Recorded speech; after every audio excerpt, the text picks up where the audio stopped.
From Washington, this is the HPS Macrocast with Hamilton Place Strategies and Markets Policy Partners. Hello, it's Friday, August 16th, 2019. You're listening to the Hamilton Place Strategies Macrocast. I'm Tony Fratto from Hamilton Place Strategies, and I'm up in Cape Cod this week, and Brendan Walsh with Markets Policy Partners also in Cape Cod this week. John Fagan from Markets Policy Partners, though, drew the short straw. He's down in the HPS studios in Washington, D.C. Guys, another fun week this week. We have, we have China trade issues. We have Hong Kong issues, Argentine elections, Italian elections, maybe slowdown in Germany. Consumer showed, powered through all of that and showed really strong signs. And yet, the thing that captured everyone's thought, in fact, get everyone in the Twitterverse getting lessons on yield curve inversions, just what a yield curve inversion is, and we're going to have to talk about the inversion. It has achieved mythical status, and but. Is it really signifying what the greatest fears are, which is that a recession is on the horizon? And actually, I'd ask, what is that horizon? What is the time horizon, if it is in fact a sign of a horizon? And is it the tail or is it the dog? Yeah, thanks, Tony. It was a very interesting event this week. On Wednesday morning, it was the 2-year, 10-year portion of the Treasury yield curve that inverted, actually relatively briefly, on early trading on Wednesday. And that was really the trigger for all of the headlines and the cavalcade of ink being spilled and analysis being applied to this phenomenon. And it's just to contextualize the yield curve, so-called yield curve, is the spread between a longer dated Treasury bond, in this case the 10-year, minus the yield from a shorter dated bond, in this case the 2-year. The 2s and 10s is the most closely watched portion of the yield curve, and that is what everybody had been focused on in terms of this inversion. Now, as we've said in the past, a lot of analysts have their own favorite portion of the yield curve. Some actually prefer looking at the 3-month, 10-year, and there are other formulations. Which has been, the 3-month 10-year has inverted a number of times over the past year? It's been inverted since May, basically. Yeah. It popped positive briefly in that time period, but first inverted in March, popped positive again, and then came down negative, and has been basically negative since inverted since the end of May, meaning that 10-year yields are underneath 3-month yields. So saying it, when you say, I think that some of the commentary sort of skips over the fact that this is definitely something that should not happen. Longer dated Treasury bonds should have a higher yield. There should be what they call a term premium, and there are liquidity considerations and other things involved with holding a longer duration bond should compensate investors more. And so the intuition is this is a bizarre and unusual phenomenon, and it portends something downbeat and dismal about the economy. And what it really says is, there are different ways to sort of characterize it. One being that it represents an expectation that the Federal Reserve is going to be cutting rates, so that the longer dated yields are lower, and this is anticipating a reduction in rates over the coming years, and rates are going to be lower in the future, and the Fed lowers rates typically into a recessionary environment. So that's one way to characterize it. Another way to characterize it is actually that an inverted yield curve in some ways kind of causes or may have some sort of causal relationship with a slowdown, because it gums up the credit works. As everyone knows, banks borrow short and lend long, and if your long lending rates are below your short or very tight into your short borrowing rates and deposit rates, that makes that makes it less attractive to extend credit. And so there's some really hard to make money, right? I mean, you can't make. You can't make money making that trade. Well, the banks obviously, they cushion their, they cushion their spreads. The longer the lending rates the banks use tend to be a little bit more sticky to the upside. They are quick to drop deposit rates, but less quick to bring lending rates down. But yes, you are right that it is it's an unfavorable situation for the banks. We'll talk about how the banks reacted. But anyway, the yield curve itself it's taken as a recession indicator.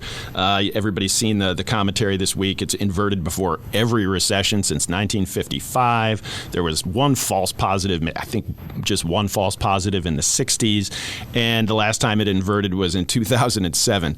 That is that's a track record that you can understand why it gets real attention in financial markets when it dipped negative. Now there's some, as you said, there's a lag between the inversion signal, and there's also a lot of debate about how long an inversion has to last before the signal is valid.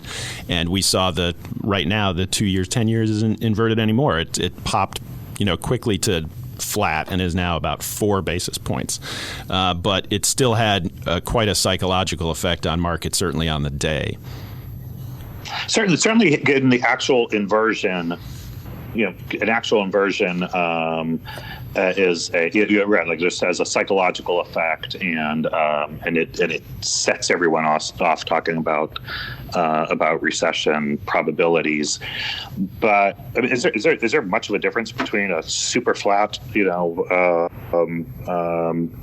yield curve and an actual inversion? If it's this, I mean, it's a pretty shallow inversion. It wasn't deep. And does it make a difference in any practical way? Yeah, it's a good question. I think really the degree to which.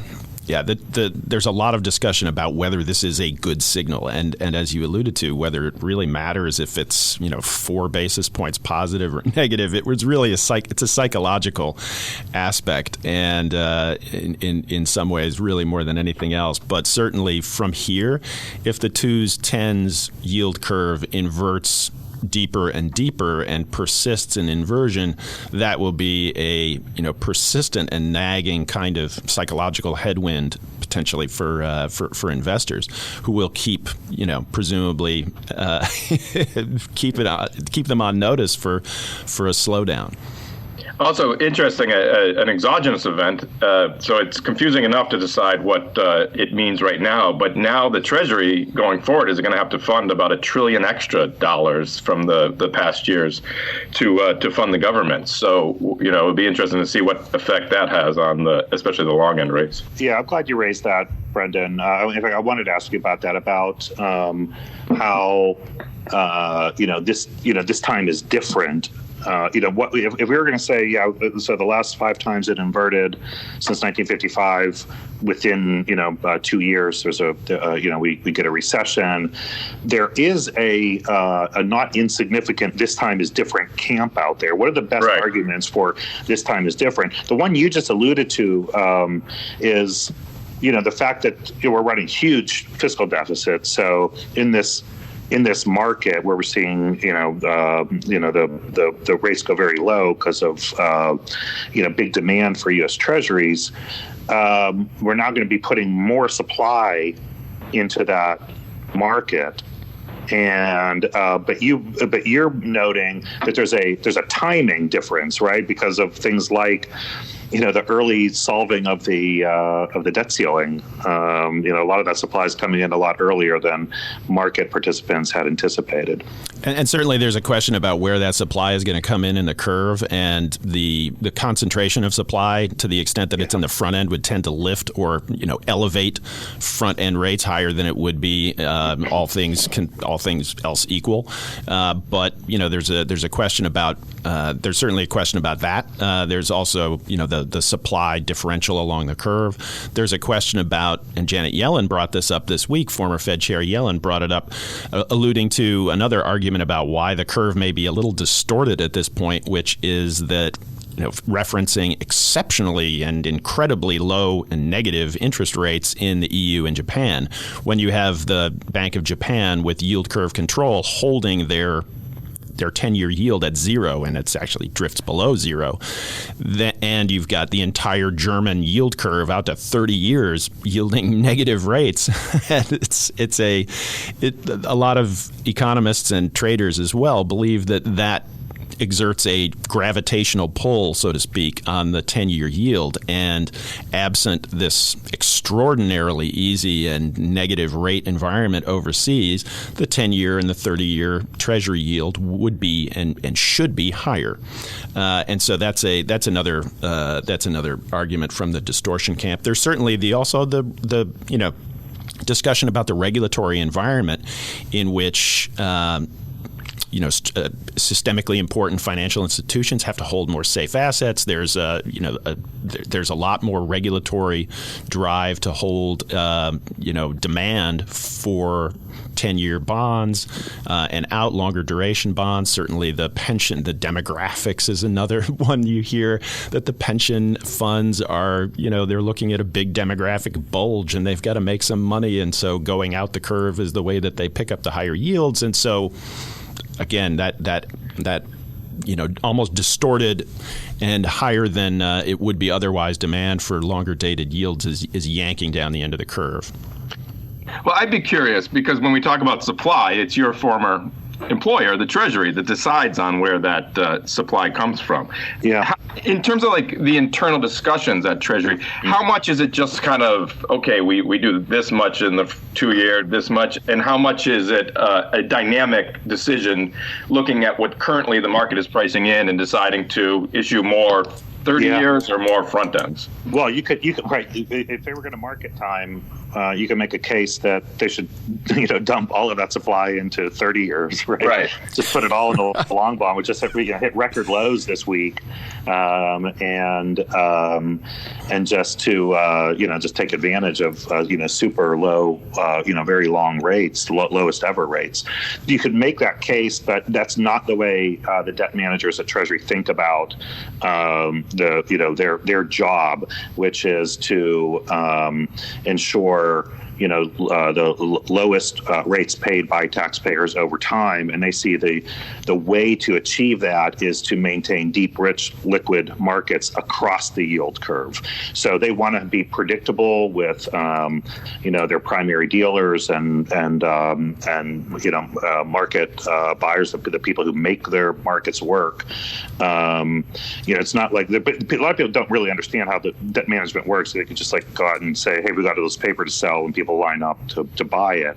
They've got primary dealers who have to be in a position to take on that supply and then sell it into the market, and so it's very complex. So look, they may take advantage of the ability to put a little bit more into the long end, but I suspect they're still going to be just filling the buckets across the yield curve. But it's tricky. We're going to talk about the challenge that the Fed has coming up here, but you're right. Treasury has to really think about how this supply is going to impact the market, impact the yield curve itself, and it's not an easy job for them. Right. Just a second, what Tony said, the debt management. The debt management teams, everybody involved in that at Treasury, just a hat tip to the great people that are doing that, the expertise and the experience, and the folks they're fantastic there. It's an extremely talented group, and the process is deep and robust. And they, of course, have the Treasury Borrowing Advisory Committee. They've got an enormous amount of advice and debate and intellectual intellectual backing and engagement with not just primary dealers, but a lot of different market participants on this. Mm-hmm. And I think we can look back at maybe just a last point on this. When Secretary Mnuchin first came in, there was a lot of discussion about a 100-year bond, and there are reasons why this idea has come up a lot and has sort of been put back on the shelf, and it's it's certainly not without it's got a lot of it's got a lot of proponents, and there are people that think that maybe this might be the right time to do it, particularly given where the back end of the yield curve is. But maybe that's something that we should sort of watch this space, see if this debate comes back. Some countries have tried to, France and others have issued some 40-year bonds. I think some even didn't somebody do a 75-year bond, some very super long bond. I don't think it's a great idea, by the way. And I think Argentina did it. And look how well it's going. We saw. There are lots of reasons why it's not a great idea, and there's not a lot of reasons why even the long bond is not there's not huge supply, and that the 10 years is about the limit of how you can think about the economic future. It's really hard to think of it in 30-year terms. I'm glad you put in a plug for those guys, John. I don't think people really understand this. How important the Treasury market is, and how the level of expertise they have in managing that market and keeping it well functioning and predictable, and doing what it's supposed to do in financing this government. Absolutely, and I think when you look at financial markets, they might be having a little, as they say in baseball, a little trouble with the curve. But this is. From the debt management side, this is it's proof positive of just ongoing, really strong demand, and I think that it's not an easy job, and funding the government is something that is run by very just incredible, competent, and terrific people. Yeah. So the Fed, President was out again, name calling Jay Powell. They're talking about I think what he called the crazy inverted yield curve. This is the crazy inverted yield curve show today. And he called him, clueless Jay Powell. Fed's in a tough place right now, I was thinking this morning whether it's better or worse that that there's no meeting until September. Is that too long, or they're going to get a chance to talk about their intentions and talk about the market next week, but it's a tough job for them right now, isn't it? Oh, no question about it. This is a very puzzling and difficult macro environment with a lot of cross currents, and we've seen the noise factor from the White House complicates at the very least it complicates the Fed's communication strategy, and there are certainly plenty of people that think that it's causing even more potential impact than just sort of the communications issue. But, I think going into Jackson Hole next week, which is the Fed's yearly conclave, it's a gathering of not just Fed officials, but monetary policy thinkers and academics, and also central bankers from all over the world who get together and try to shut out some of the noise. It's a good time to shut out some of the noise, get some fresh air, and think deeply about some of the monetary issues we've got. And the symposium topic. What is it this year? It's challenges of monetary policy. Well, it's about. Seems kind of broad. It seems like right. It seems like they came up with a theme that wouldn't lock them into something that was going to be irrelevant. It's a nice fat broad lane for them to run in. That's right. Yeah, no shortage of topics on that front. So. Yeah, in general, I think market participants are, everything is going to be obviously communicated very carefully and couched in technical language and backed up with enormous amounts of quantitative work and brain power. But the overarching theme that market participants are expecting, obviously, as we can tell from market price action, with yields plummeting and futures markets increasingly pricing in aggressive Fed and European Central Bank and Bank of Japan and Bank of England and name your central bank rate cuts and easing in over the coming months. Everybody is expecting the overarching message to be, we're going to be, how to get more effectively aggressive at easing global and domestic financial conditions. There has been, leading up to the, before the last quiet period, we had, lots of communications that actually, I think, gave, markets pause a few times, right? There was a little bit whiplash in markets trying to hear what FOMC members were saying to them, whether it was Rich Clarida or, Lael Brainerd or some of the regional bank presidents. And I just have to think that they're going to go into one of the most closely watched Jackson Hole sessions, and there's absolute risk of misleading where they're going right now. Yeah, so Jay Powell kicks it off on Friday with a speech. There's no Q&A scheduled, but that's if he's going to set the tone for not just for the conference, but also for the September meeting. That's where you're going to do it. And then he's doing it also. So there was articles last night that the ECB is actually the reason they held off last month in cutting rates was because they were setting up the bazooka. So it looks like they're going to do some sort of combination of rates and also large asset purchases, somewhere in the 50 to maybe 90 billion a month range for, say, 6 to 12 months. So that somewhat complicates the Fed's decision-making process also. Should that and actually maybe you can tell me if it did lead to this? I mean, did that raise expectations for a 50 basis point cut? It did indeed, yeah. I mean, it's not just there's definitely these days a sense of, if not a race to the bottom of global monetary policy, which is rather worrisome. Certainly a keeping up with the Joneses dynamic among the major global central banks here, and certainly it's not just, but it's not just that phenomenon. Clearly, the yield curve maneuvers and the U.S. China heightened tensions, which we'll talk about a little bit later to close out. But that has really drowned out Chairman Powell's more balanced message that he apparently tried to convey in the press conference that followed the rate cut in late July. He was much more non-committal about future rate cuts at the time, and the expectations of a follow-on 25 basis point rate cut at the September meeting had fallen. They never got below 50%, but they got to around 60% after traders digested what Chair Powell said in his press conference.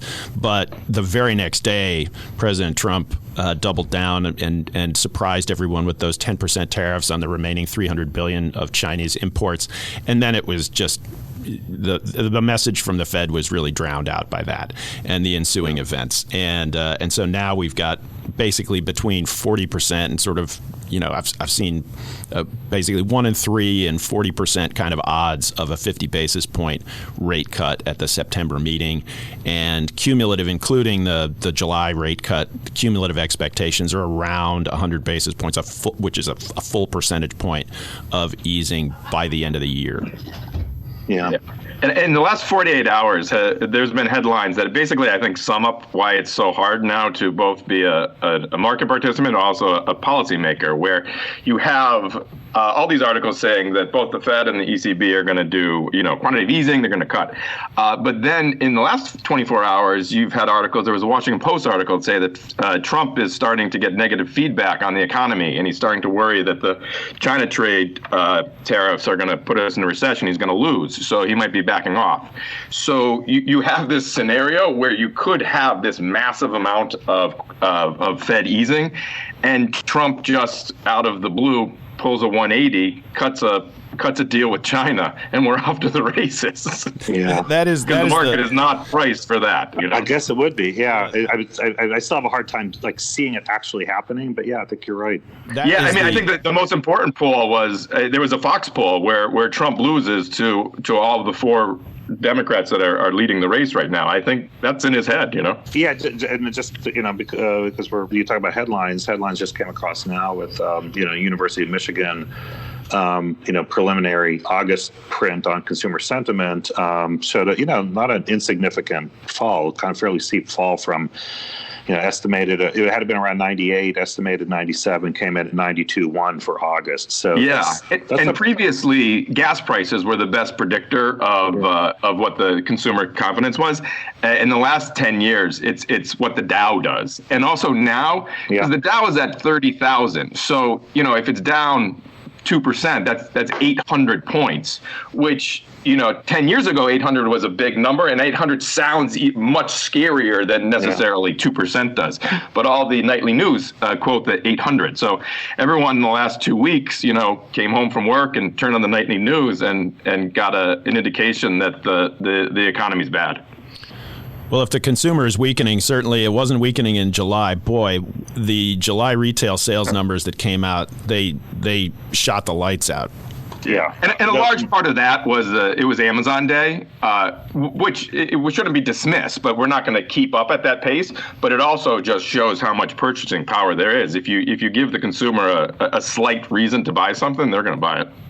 Yeah, Walmart came out and said they upgraded their outlook for the rest of the year. They said that they specifically said that tariffs they couldn't see any impact on their consumers at this point, or really any appreciable impact.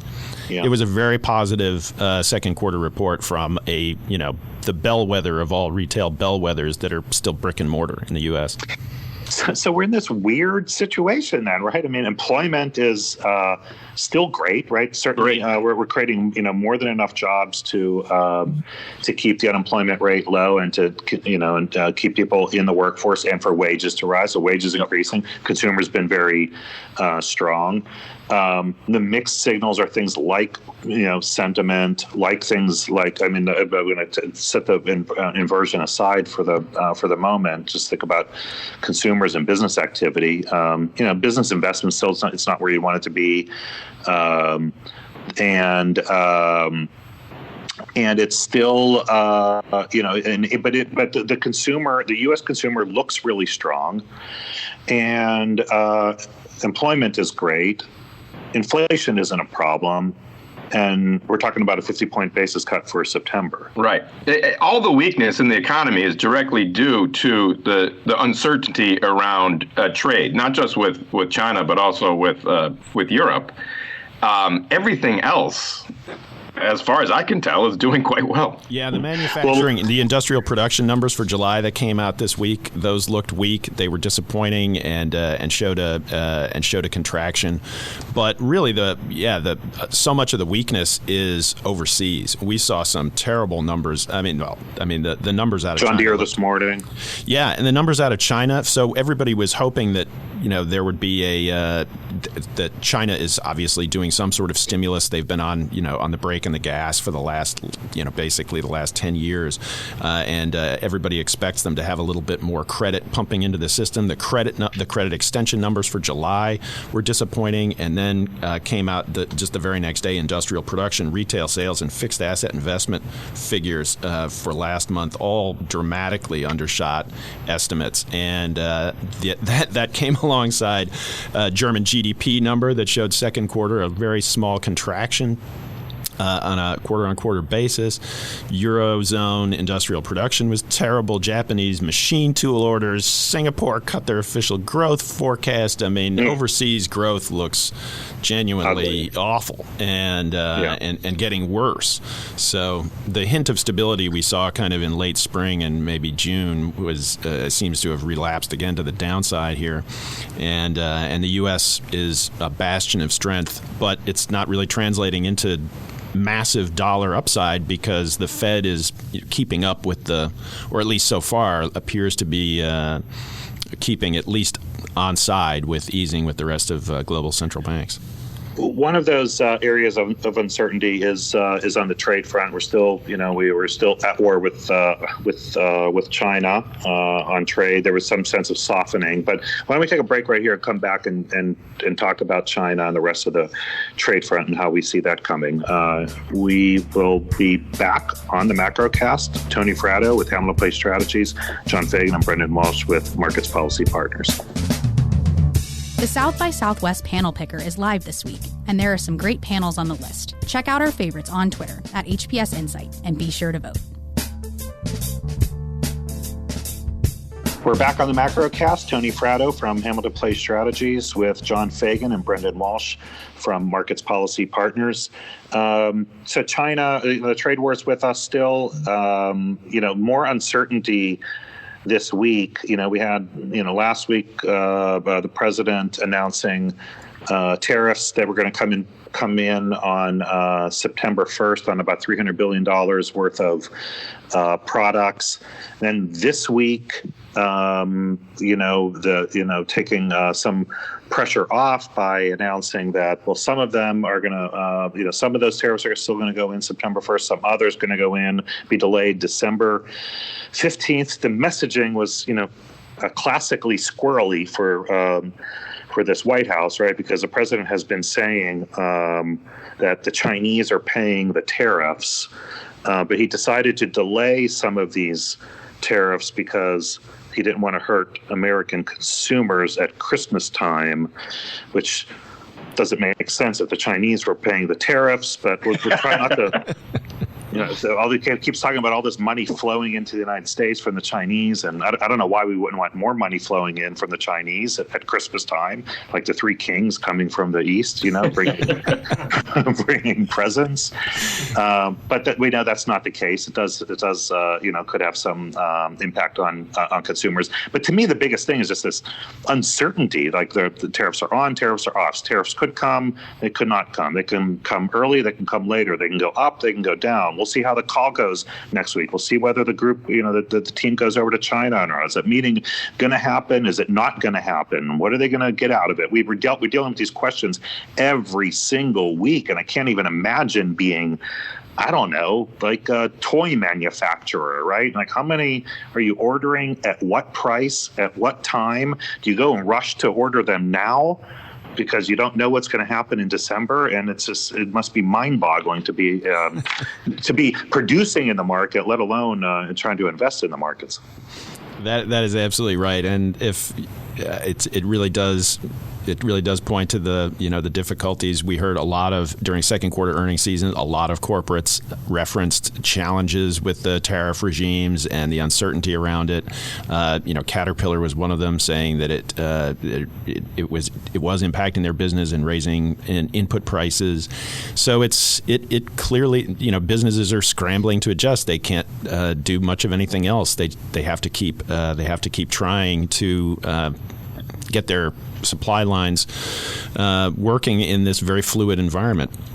But it's a from an investor perspective, financial markets cannot help but react to these trade-related stimuli because the stakes are really high, and I think that this week there were so many garbled messages and so much in the way of contradictory statements and so forth that investors were focused. There were only a few things that they could really fixed points that they could focus on, and one fixed point is the fixing of the renminbi, the midpoint trading midpoint of the renminbi every night, and that's taken as a high frequency barometer of the intentions and the where Beijing is on any given day in their negotiations. And this week the fixings were very non-controversial. It was very steady. The renminbi was not put in a much weaker position than the estimates put together.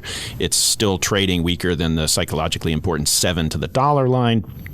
But it's not moving. It's not moving weaker. It's not trending, and that's a comforting thing for investors. The other thing that has been a fixed point has been that the Chinese delegation is still scheduled to come in September. That's a very important backstop to investor sentiment, even despite all of the mixed messaging and threats and counter threats that we've gotten this week. Yeah, the most interesting thing I read all week was from my old friend David Roach at Independent Strategies, and he kind of put a time frame on it and tied the Hong Kong protest to the trade negotiations. So October 1st is the 70th anniversary of China's National Day, and he basically said that come October 1st, the Hong Kong issue will either be settled or they'll be crushed. If trade negotiations go well, China will probably handle it with a little more delicacy. If trade negotiations are still going poorly, they'll just crush it and then be done with any negotiations for trade until after 2020. Does crushing China, I don't put that past them, but does that kill the golden goose of Hong Kong for China? Well, I think it's such a serious and very very tense situation, and so it's just first and foremost, I think, saying that this is something that is concerning on so many different levels. But to talk about what Hong Kong's future would be post any serious escalation and use of mainland troops in Hong Kong, it's Hong Kong is one country, two systems, and a post in the morning after an event like that, that would look a lot more like one system rather than two systems. There's a reason that Shanghai and Hong Kong are not equivalent. In Shanghai, the rule of law is very different. In Hong Kong, you can expect to have your property rights respected in a international sort of to an international standard, and that expectation isn't necessarily the same on the mainland. That's why the extradition bill is such a big deal in Hong Kong. That two systems, and I think that it wouldn't be something that happens.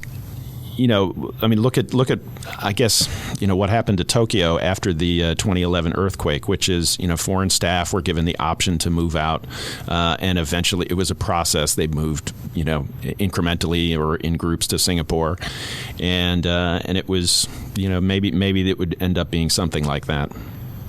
There's so much. There's so much talent in Hong Kong. I don't think people understand just how much talent there is for people who know that market, they know China, but they know Greater Asia. They do trading, private equity, banking. They make markets, due diligence, right? Just like so much talent there. And you have to imagine if they feel at risk. Not just Chinese nationals, Hong Kong nationals, but foreign nationals who work there, that you'd see a pretty significant exodus of talent. And everything you quoted could be done from Singapore as easily as it becomes Hong Kong. Yeah. Yep. One other thing I want to ask about China, and maybe it's related to the trade war, but we saw the economic data coming out of China, which is pretty downbeat. Industrial production, retail sales, fixed investment, all fairly well down. Some of that is a China story. Some of it, we always we're always here. And certainly in Washington, they always think of China and the bilateral U.S. China relationship. They forget that China trades with the rest of the world. How much of that is? Obviously, retail sales is a domestic Chinese issue. Industrial production and other some of the other data points are really about the global slowdown, aren't they? Well, I think that's right, and I think one of the things that we've seen repeatedly is that when the global economy goes into a slowdown, the Chinese credit and the combination of credit, fiscal, and to an extent monetary stimulus has been a major factor in pulling the global economy out of its slowdowns. 2016, the sort of 2015, 2016 episode, clearly it was, there was a synchronized effort. But if, the credit numbers that we saw, as I mentioned earlier, out of China in July did not suggest that there's a great there's great credit impulse going on here. Maybe it was just 1 month. You don't want to put too much stock in it. But China, if China is taking a less muscular approach to its economic stimulus for whatever reason, if they're pressing in the gas and the engine just isn't the cylinders just aren't firing in the same way, or if they're for some reason less committed to a muscular stimulus response, then that would be a potential game changer for the next few months. For the next few years, really. All right, guys, let's take our last break, and we'll come back with a look ahead to next week. You're listening to the Macrocast. Hamilton Place Strategies is an analytical public affairs firm based in Washington, D.C. Learn more at hamiltonplacestrategies.com or follow us on Twitter at HPS Insight. Okay, we're back on the Macrocast. Tony Fratto from Hamilton Place Strategies with John Fagan and Brendan Walsh from Markets Policy Partners. Brendan, what's the data we're looking at next week? So the big one is we already talked about the Kansas City Fed Jackson Hole conference. But the day before, on Wednesday, we will get the FOMC minutes from the July meeting. So the Fed's going to have two opportunities to kind of convey what message they want to the markets about the future of rate cuts. And then the other big one, we'll get the first, they're called the flash market PMIs. So it's for August. So I think the people will pay most attention to the German one. And then on the same day, we get the Eurozone one. And later in the day, on Wednesday, we get the U.S. market manufacturing PMI. So that's kind of the big stuff on the data front. John, anything on the political front?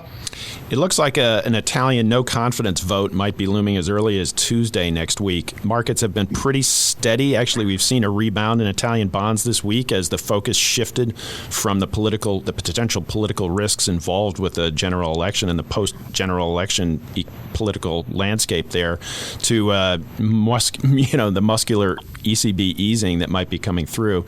So we've sort of got a tug of war in the Italian bond market, political risk versus the European Central Bank prospects for stimulus. Well, we'll definitely keep an eye on that overseas. I think all eyes are definitely going to be on Jackson Hole and just in time. I think we'll probably get a chance. Well, I guess we will be talking before Chairman Powell talks. So right. We'll have some indication before he gets out there as to where he's going to go. But I think we can expect another eventful week, not a August slowdown week, even if Brendan and I are still up in Cape Cod this week. I think we'll have enough to talk about next week. So we will see you next Friday on the Macrocast. Thank you for listening to the HPS Macrocast. Please remember to subscribe, rate, and share.